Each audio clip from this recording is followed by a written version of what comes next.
Good evening, everyone. I'd like to call the study session of the University City Council meeting to order at 5:30 on September the 9th, 2024. Prior to turning this over to our Stormwater Task Force through the city manager, are there any changes to the regular agenda for this evening?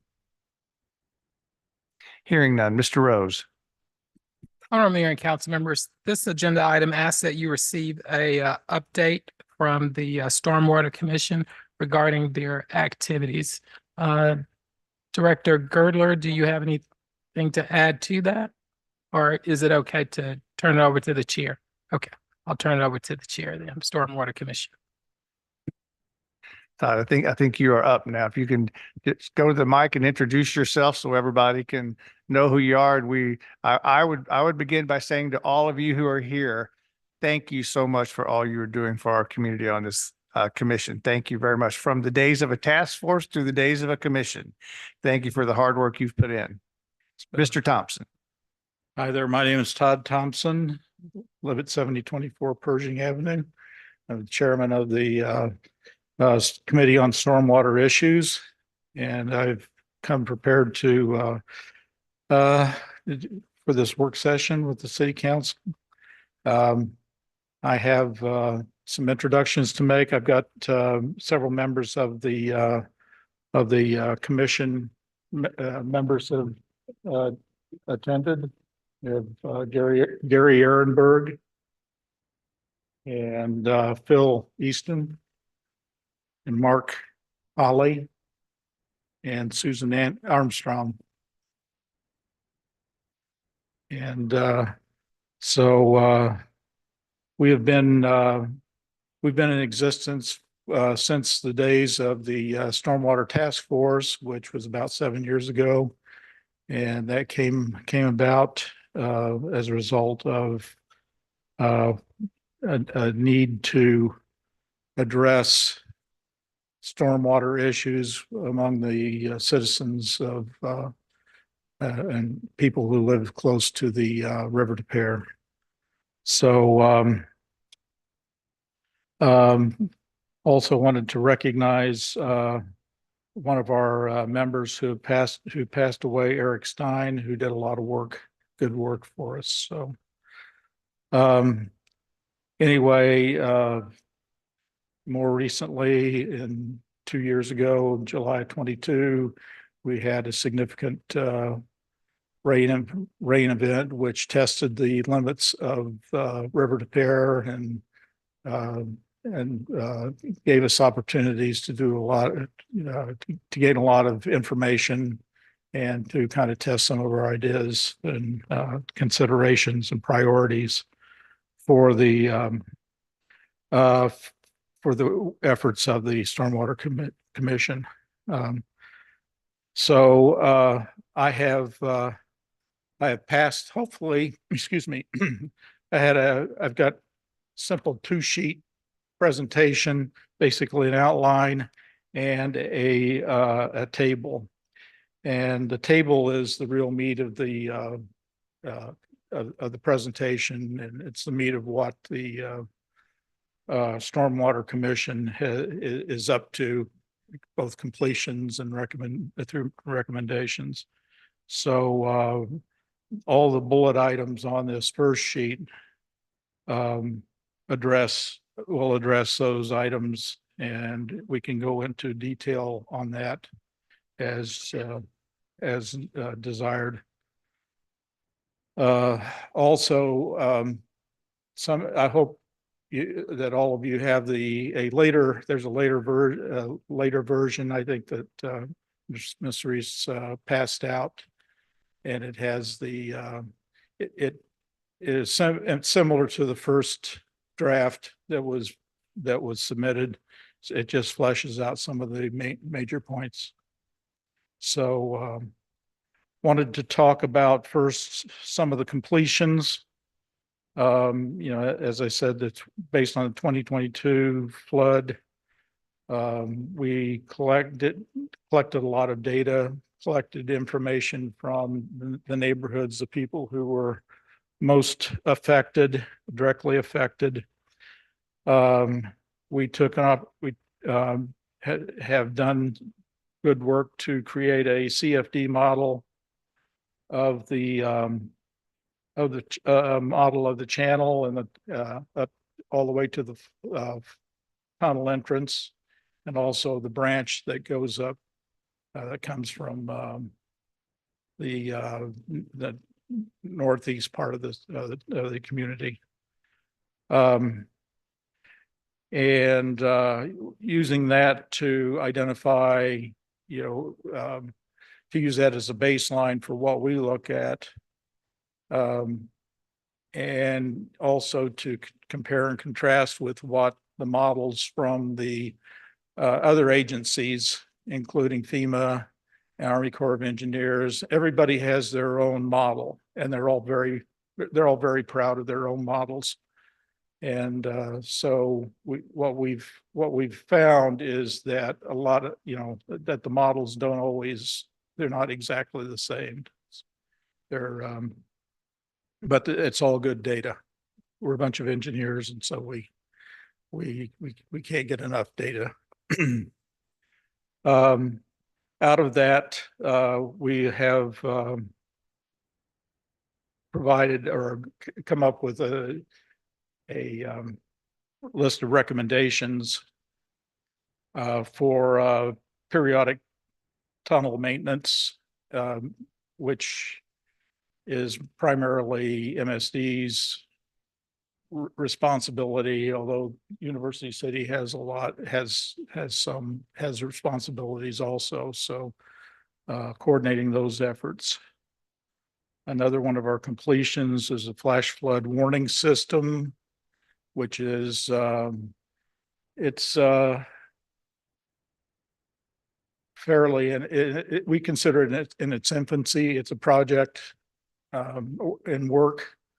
And the idea is to collect information, both flood stream information and rain gauge information on our own, independently from the outside agencies. And then the desire, the goal is to feed that into the city fire system, and so that we can develop a parallel warning system that can be used to at least give people a heads up. It's not perfect, but it's something that we're working on, and we're looking at upgrading that system. We'll talk about that a little bit. Another completion is MSD river to pair cleanup and maintenance improvements. Some of the results of the studies have shown that there was a significant blockage particularly in the tunnel. Some places where maintenance was creating places that would lead to a collection of waste material in the channel, and then just a regular system to clean that up. So that is a work in progress also, and we all need to do our part to make sure that MSD stays on task. So current activities, we have several subcommittees that we have different groups, different members and groups that are working on trying to enhance the flash flood warning monitoring system. And that would include additional capital out to purchase additional sensors. And the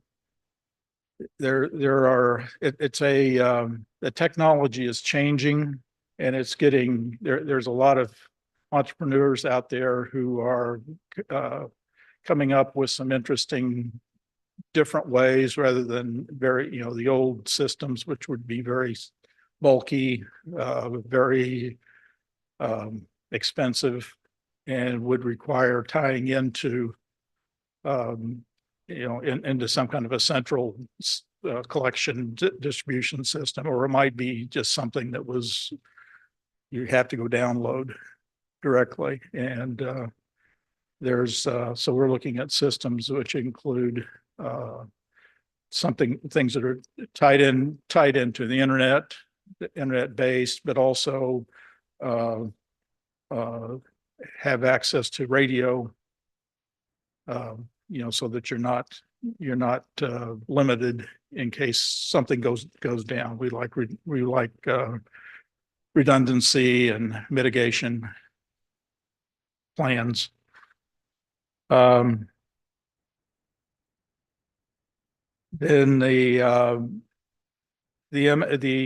another activity is MSD's activities on mitigation, which include which might include things like detention basins and improvements to the channel itself. The channel is very old. A lot of it dates back to CCC projects and things like that, and they don't have a lot of incentive to really do much. So it's incumbent upon us as a community to hold them accountable. And so that's one area that the city can do some good work to help with that. Another recent thing is we've been working with the University Heights community organization on their proposed pervious surface ordinance, which is in work, and it's nearing a point where it's going to be presented soon, we hope. And then that would include identifying what ordinances, particularly for their community, but also it's something that would apply to a broader, to the community as a whole, to develop incremental impervious area mitigations, we'll call it. But basically, University City's property wise, the property is small lots, and a lot of the buildings take up a lot of that. So any kind of changes, any kind of zoning changes or improvements that like putting out a patio or a garage or something like that will impact how much surface is available for handling the water. So that's part of what the ordinance would deal with. So what I want to do is go ahead and through these recommendations, and then once we're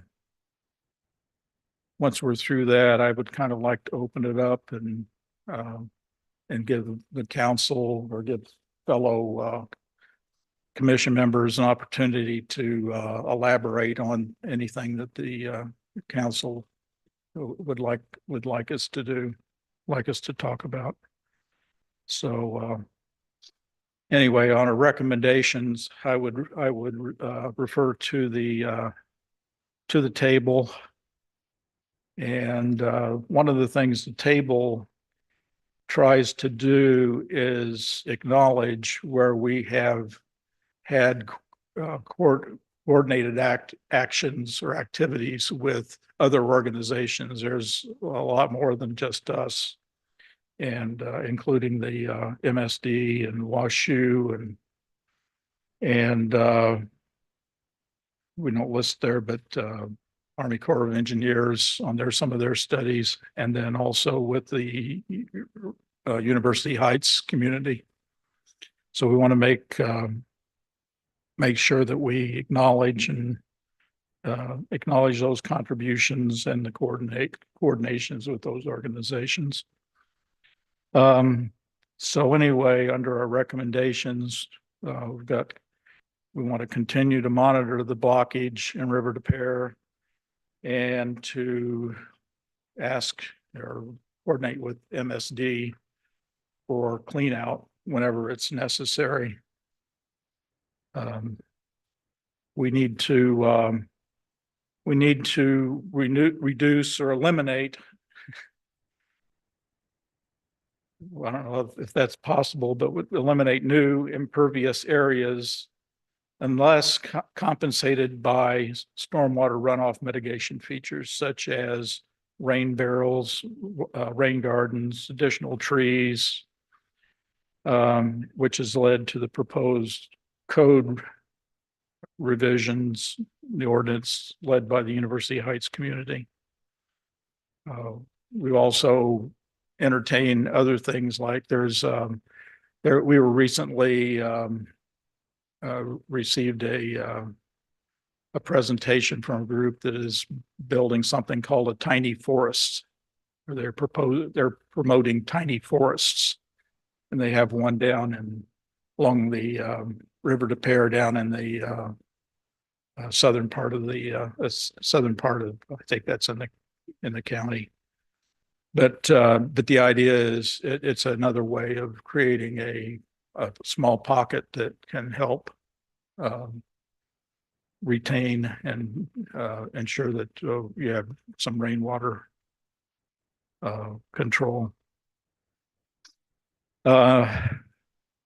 Another recommendation is continue to support the work on the early warning system and maintenance of that system of what we've got. And, so that, and make sure that,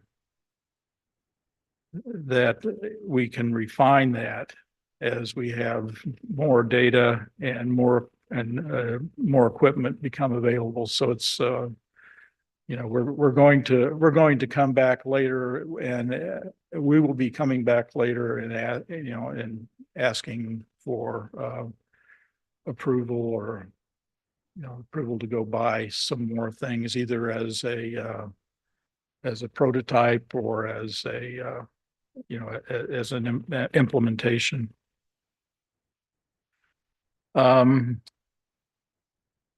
Hard one is current floodplain properties. There's a lot of that going on. There's still some floodplain, some houses, particularly like along Wilson, across from the original Wilson buyout. And we would like to promote that. There's part of the studies, part of the results of the studies show that there's just really not, it would suggest that there's not really a good answer for continuing to use those properties as residential properties because they're going to flood, and it's just a matter of time. And so what's the best use of our effort and planning? And the number, it's a sizable number of properties that would raise it to a high degree of certainty, but probably won't do that because of cost. But we want to promote that, the implementation and to speed up whatever that process is in order to do buyouts in the affected areas.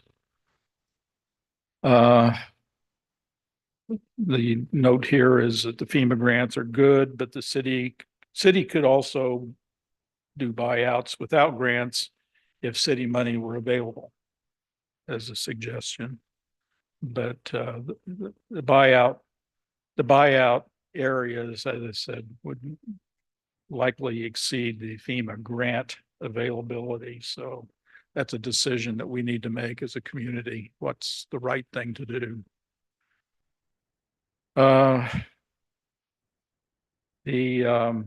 Mentioned before, the Corps of Engineers have went through a process of looking at places where grant money could be applied. The only thing that came out of that was a detention basin, which is actually in Olivet, but it was upstream of the River de Pere Basin, and I think that is still on track. And then the final thing is that we have been putting together a plan that was it's a contracted plan to formalize a lot of these recommendations and other recommendations, looking at developing a master plan for the city, and that plan is mostly prepared. It's nearly ready for review. So with that, I don't know if from my fellow commission members, are there any other items that we would like to tout or to promote? If not, we'll turn it over to the city, to the city council. And do you have any questions? And we'll entertain best we can. Mr. Thompson, thank you very much for your presentation and to all the members of the commission. To my colleagues, I've got a few questions, but I'll yield mine till the end. I see that Mr. Clay's light is on. Mr. Clay. Thank you, Mayor Crow. And I will echo the mayor and I believe my other colleagues at various points. Expression of gratitude for the Stormwater Commission. Your work has been significant in this community. We know the challenges that we have faced, and you all have been in the forefront of helping us negotiate them. So thank you very much for everything that you've done. Had a couple of questions about the presentation, and thank you for it. Want to understand the table. So I'm going to take in the blue under communication, library reference shelf. That is 20% complete. And I guess WashU has completed their 20%. I've noticed for us, there's 0% completion. So if I'm understanding this table, there's a recommended action. And as you said, many people have a role in that. And so it seems like they've been assigned a percentage that adds up to the total of 100% of it being complete. So U City has some portion of that library reference shelf task to complete. Am I reading this correctly? Yeah, does anybody have a? I think I'm on the communication. Hang on. This is being broadcast, so you've got to come to the front, be at a microphone, and say your name. I'm Eric Harch. I'm on the communications subcommittee of the Stormwater Commission. And I would just say that, yes, in general, the percentage complete is where we think it's at. And all the other entities over there are what has contributed to that. Okay. With respect to the library reference shelf in particular, that's an idea that we have. We actually have some more resources that are developed that are ready to go for that shelf. We don't have a shelf that's been assigned to us yet. Okay. So I think that's where that sits. And you can kind of say the same thing for the website. We have a bunch of resources that we'd like to put onto a city website, but there's no place to put it yet. Okay. And I remember the shelf in particular, because I believe there was some conversation about that being of the many things, perhaps among the easiest to quite literally find a shelf in the library. So would love to see that advance. I don't know who, I guess someone in the library would be on point for that, but certainly I think if me and my colleagues can be of assistance, would love to do so, because that seems a pretty light lift. But again, I just want to understand the general architecture of the table. I do have some more specific questions. Thank you very much. Particularly about the tunnel clean out. It has seemed to me, and I am not a member of the Stormwater Commission and certainly not as educated in this topic as some of my colleagues, but it seems like since the clean out of the tunnel took place, I don't know, a year or so ago, again, I'm not steeped in this the way others are. We've had a couple of rain events that it's my understanding, surface though it may be, that in a previous point in time would have been more significant prior to the clean out. So we've had a couple of rains since the clean out. Had those rains happen and all the debris was still in there, would have been significant. And did the clean out really help as much as maybe I'm thinking it did, or? We would all like to think that it did, that it would be a solution, but it's just part of a solution. Part of a solution. Oh, yes, yes, I am not here to state that that is the end all be all, but my sense is that it helped, but I'm not as close to it as you are. Yeah, I wish, I think the feeling, the feeling is that it helps. Has had a significant improvement. There was some of the CFD modeling and everything was trying to address or identify how much of an improvement that could be expected. The blockage or the disruption to the channel or to the channel through at the entrance of the tunnel in particular was a lot worse than we thought. Okay. So but it's it's something that needs to be continued to study. Mark, did you want to speak? Let me ramble. I'm Mark Holly. I'm at 8108 Teasdale, Mhm. and I'm a member of the commission.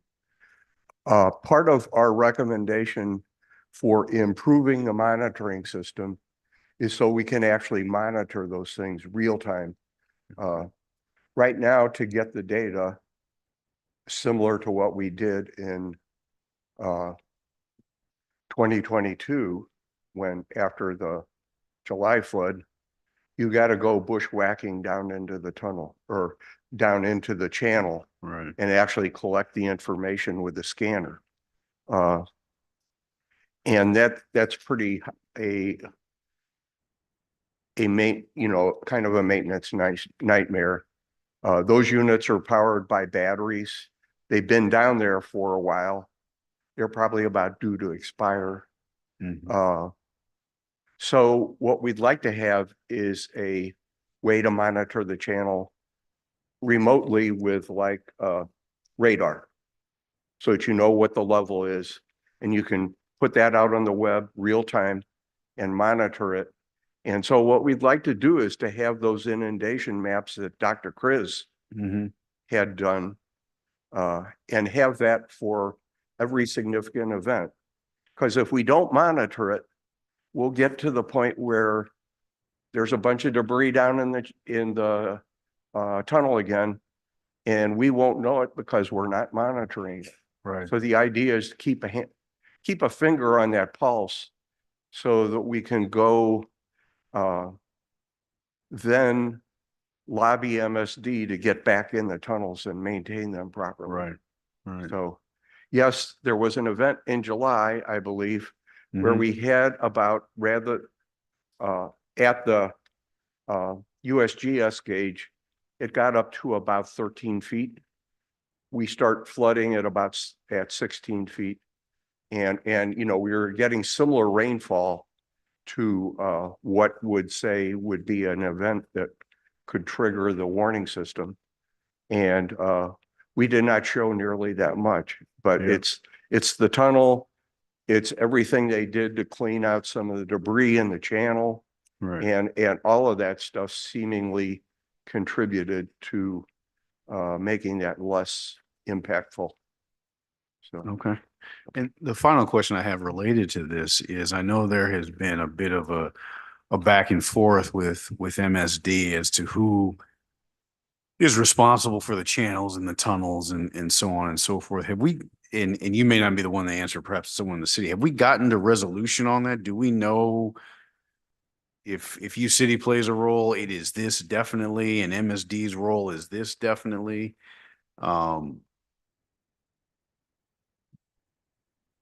Crickets. Seems not. It seems not.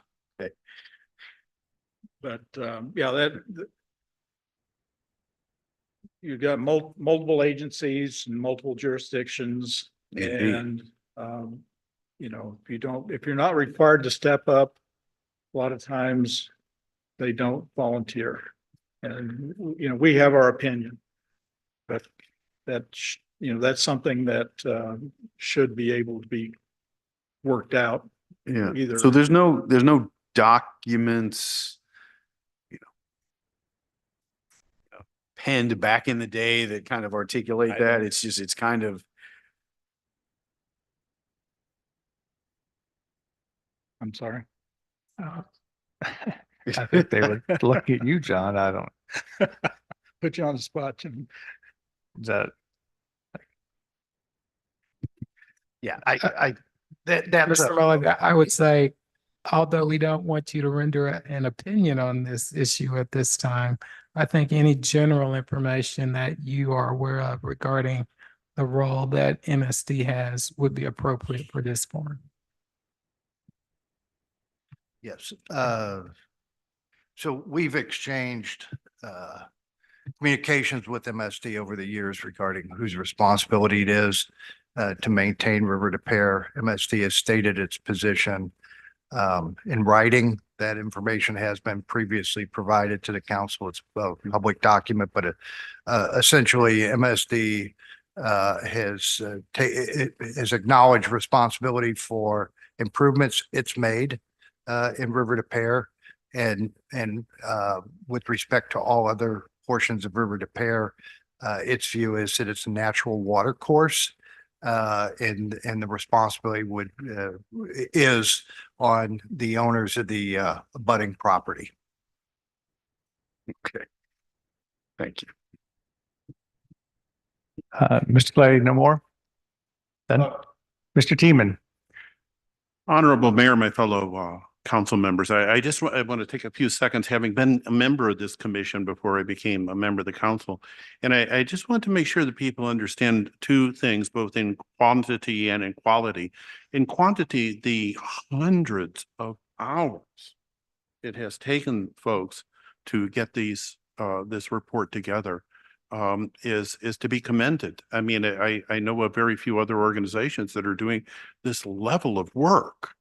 The other thing is the quality of it. This commission not only attracts concerned citizens, but frankly, some of the finest engineers, scientists that locally, regionally, and even nationally. I mean, this is a real gem that we have.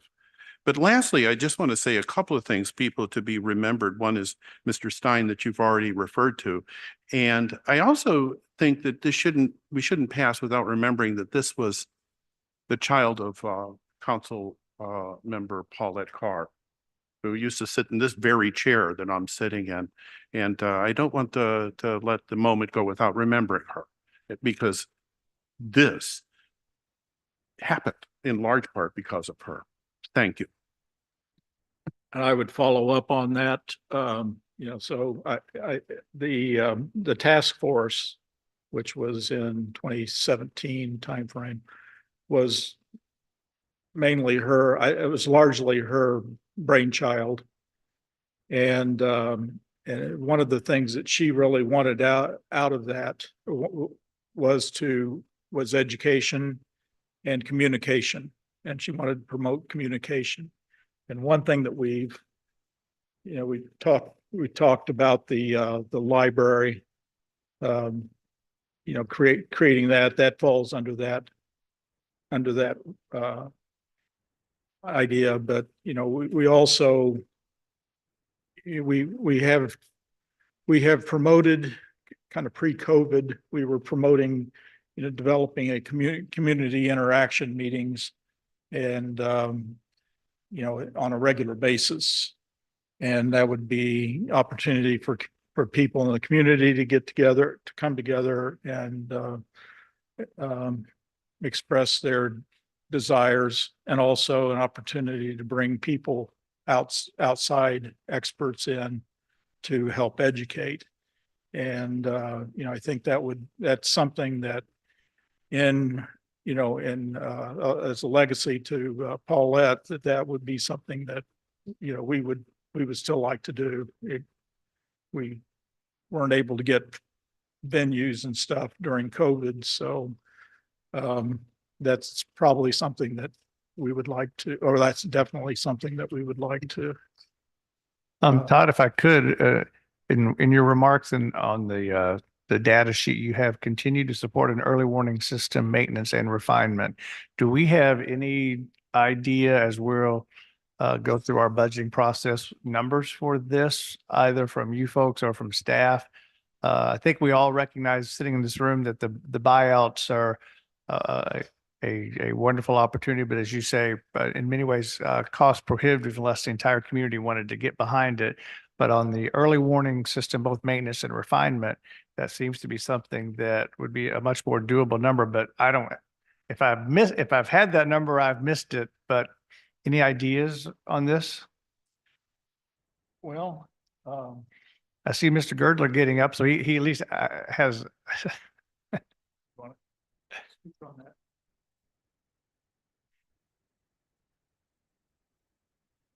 Thank you, Honorable Mayor and Council. We have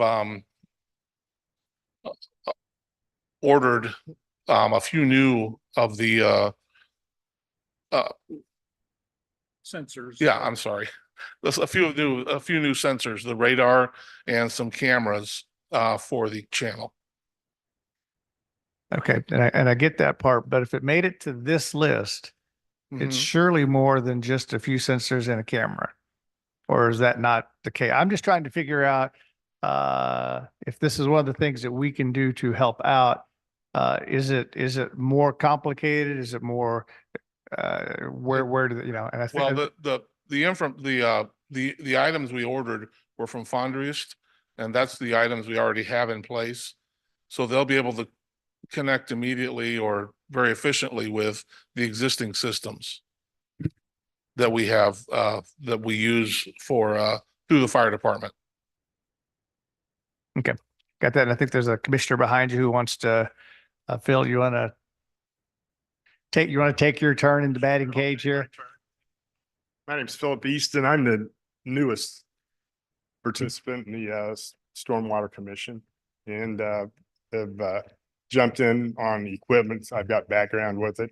So with relative to the immediate question, Public Works just bought $12,000, two instruments, the Fondriest radar level controls, and they need about another $12,000 of auxiliary communications, cables, solars, equipment. So total package for that's approximately $25,000. We do have a budget for that too. Okay, thank you. And I believe thank you. I believe also, unless the city manager knows something I don't, that the detention basin in Overland is still on schedule and moving forward to the best of our knowledge. So we have not heard anything that would cause us to think otherwise at this time. So with that, what other, I'm sorry, Mr. Smotherson, I apologize. No, thank you, Mayor Crowe. Just a quick question added to the questions that's been asked about the cameras and things that are being ordered. Here you have Hafner webcam but the data behind that is 0% complete. So could you explain what the status of that is or what the meaning of the completion rate here you have are indicating? So again, we ordered two level control systems. One will be in the immediate area of the tunnel. Dr. Chris, who's not here this evening, illness, his intent is to install that. And there's a manhole in the ceiling of the tunnel. So it'll have direct access into the tunnel.